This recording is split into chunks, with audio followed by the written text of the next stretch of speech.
അവസാനം കൊണ്ടുവന്ന് കലം ഉടയ്ക്കാന്ന് പറയില്ലേ, അതായിരുന്നു ഇന്ന് സിബിൻ ചെയ്തത്.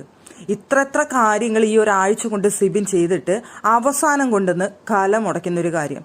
സിബിൻ ജാസ്മിന്റെ മുഖത്ത് നോക്കി ചെയ്ത ആ ഒരു ആക്ഷൻ അത് ചെയ്യാൻ പാടില്ലാത്ത കാര്യമാണെന്ന് സിബിന് തന്നെ അറിയാം.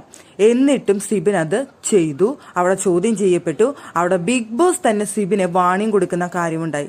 ബിഗ് ബോസ് തന്നെ സിബിനെ വാണിംഗ് കൊടുത്തു. ഇനി ഇത് ആവർത്തിച്ചാൽ കർശന നടപടി സ്വീകരിക്കും എന്നുള്ളത്. ഒരു പെണ്ണിന്റെ മുഖത്ത് നോക്കിയാണ് ഇത് കാണിച്ചത്. അവിടെ ജാസ്മിന്റെ മുഖത്ത് നോക്കിയല്ല, ഞാൻ വെറുതെ ഇരുന്ന് കാണിച്ചുള്ളൂ എന്നാണ് സിബിൻ അവിടെ പറയുന്നത്. പക്ഷെ ജാസ്മിനെതിരെയാണ് കാണിച്ചത് എന്നുള്ളത് അവിടെ അബി പറയുന്നുണ്ടായിരുന്നു. ഞാൻ കൃത്യമായി കണ്ടു എന്ന് പറയുന്നുണ്ടായിരുന്നു. അതുകൊണ്ട് തന്നെ ഒരു തരത്തിലും അത് ന്യായീകരിക്കാൻ സിബിനെ കഴിയുന്നല്ല.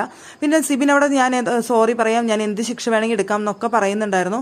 പിന്നെ ഈ പറഞ്ഞ പോലെ എല്ലാവരും കഴിഞ്ഞ സീസണിലൊക്കെ എല്ലാവരും ചെയ്തിട്ടുണ്ട്, ഇല്ലെന്നൊന്നും പറയുന്നില്ല. പക്ഷെ അത് മോശം ആംഗ്യമാണ്, അത്രയും മോശപ്പെട്ട കാര്യമാണ്.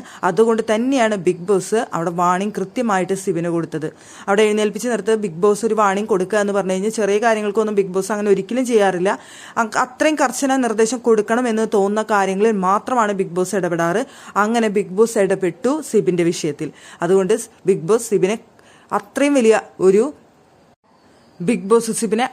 വലിയ ഒരു വാണിംഗ് ആണ് കൊടുത്തത്.